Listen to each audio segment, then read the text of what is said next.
Okay, Miss Howard's Chemistry, Unit 8. This is Part 7, Equations and Reactions. We're going to calculate percent composition and empirical and molecular formulas.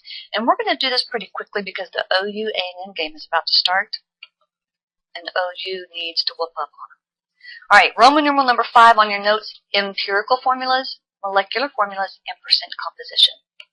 Pause this if you need to. Right now, you need to make sure you have your notes packet, you need a calculator, you need your yellow pages, and you need your periodic table. Alright, so the empirical formula is kind of like a simplified formula. It shows the ratios of the atoms in the simplest whole number ratio. Okay?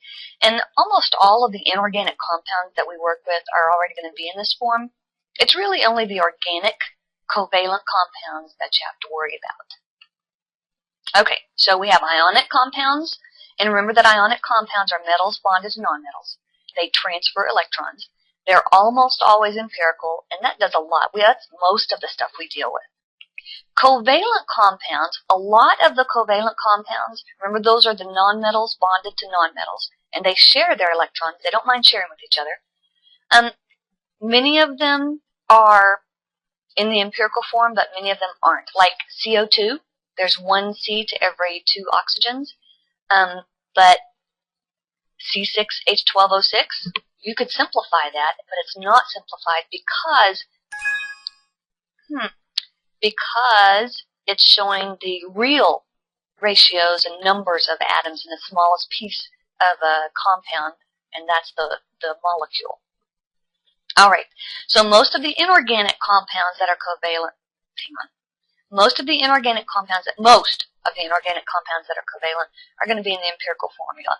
But it's the organic ones, again, I said that word organic, that means it's got carbon in it. Those are the ones you have to watch out for. How do you find the empirical and molecular formulas? Okay, so here's our example. This is where you need your pencil, your calculator, get all your stuff. If you don't have it, go and get it now, because you can only learn this stuff by practicing. What's the empirical formula for copper bromide compound? That's 28.4% copper and 71.6% bromine.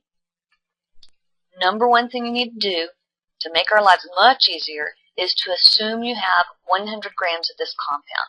So that means 28.4 grams are copper, 71.6 grams are bromine.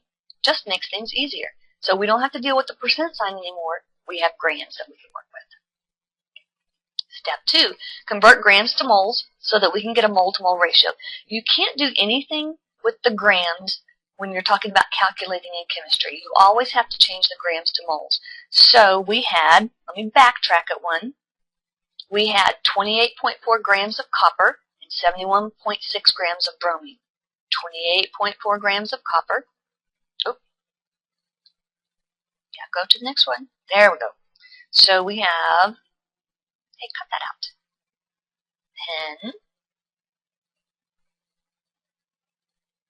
28.4 grams of copper.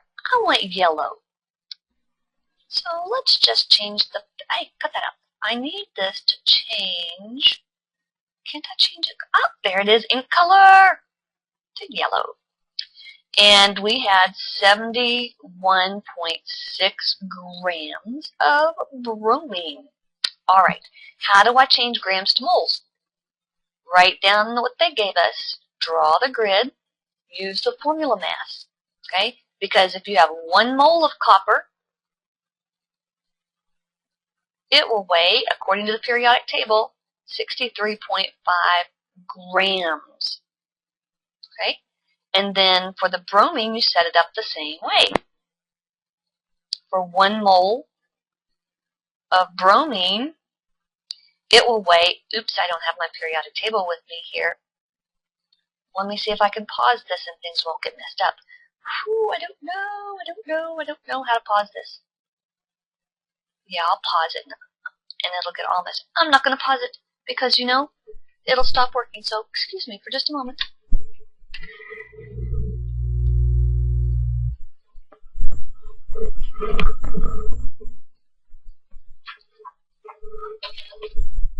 Look, periodic table.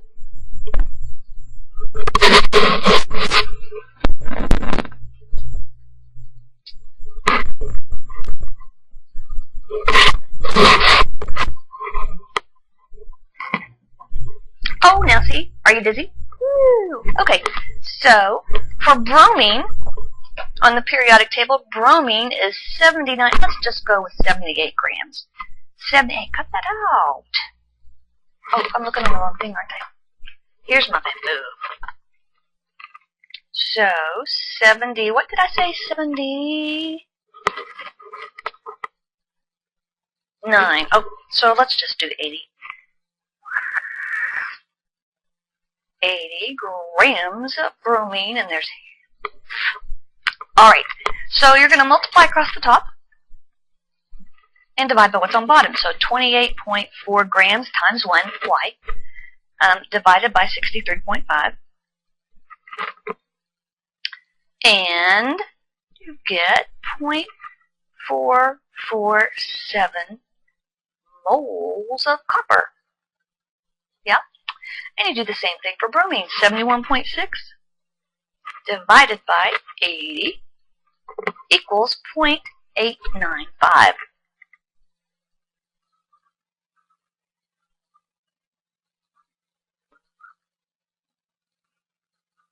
Now, if you look at the top there, it says determine the mole-to-mole ratio by dividing by the smallest. Well, which number is smaller? 0.4 is smaller than 0.8, so we're going to divide by 0.447, divide by 0.447. So we set up a ratio. So this is going to be 1, right? And 4 will go into 8, 0.4 will go into 0.8, about 2 times. So we have a 1 to 2 ratio. 1 mole of copper to every 2 moles of bromine, or 1 atom of copper to every 2 atoms of bromine. Okay, so this means, right here, this means that it's 1 copper for every 2 bromines. Now, what does this little funny equal sign mean? It means that it's about to. If I put it into my calculator, it's not going to be exact, but it'll be close to that. Step 4, write the empirical formula, and the metallic element goes first. So we had Cu, and there for every 1 Cu, there were 2 bromines. So we would put CuBr2. Do we have to put the 1? No. CuBr2. Voila.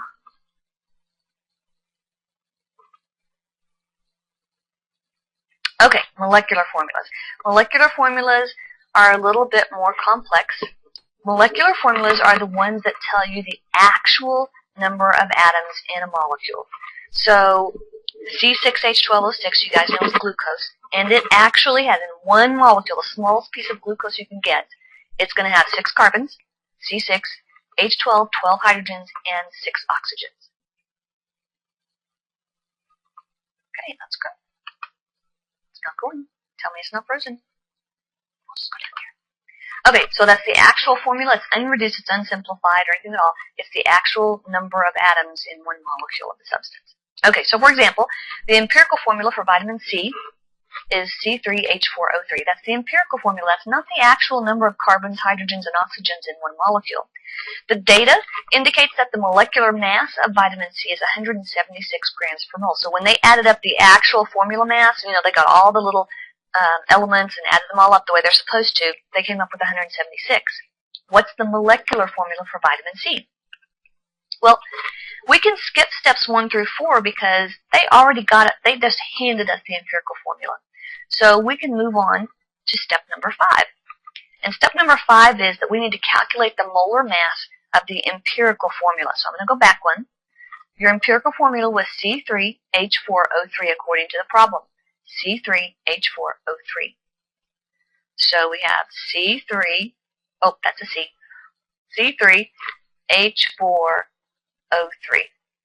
Now we need to get the formula mass for the empirical formula. So carbon, there are 3 of those, and they weigh 12 grams apiece. Hydrogen, there are 4 of those, and they weigh 1 gram apiece. And oxygen, there are 3 of those, and they weigh 16 grams each. So what's 3 times 12?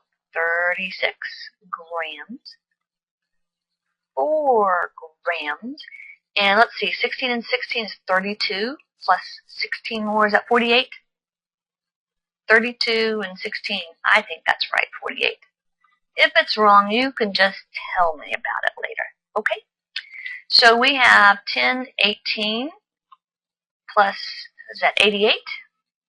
Look at that, 88 grams.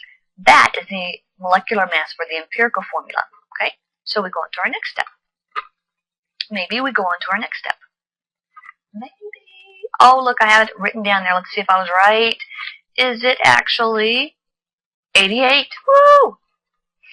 Alright, step 6. Divide the molecular mass given in the problem by the molar mass of the empirical formula. Well, the molar mass of the empirical formula was 88. And let's see, what did they give us in the problem? Oh, we have to track it all the way back. There it is, 176. 176. 176. So 176 divided by 88. 2. It'll go in about 2 times. What that means is we have to take that 2, and every number that was in our empirical formula, each one of those subscripts, we multiply it by 2.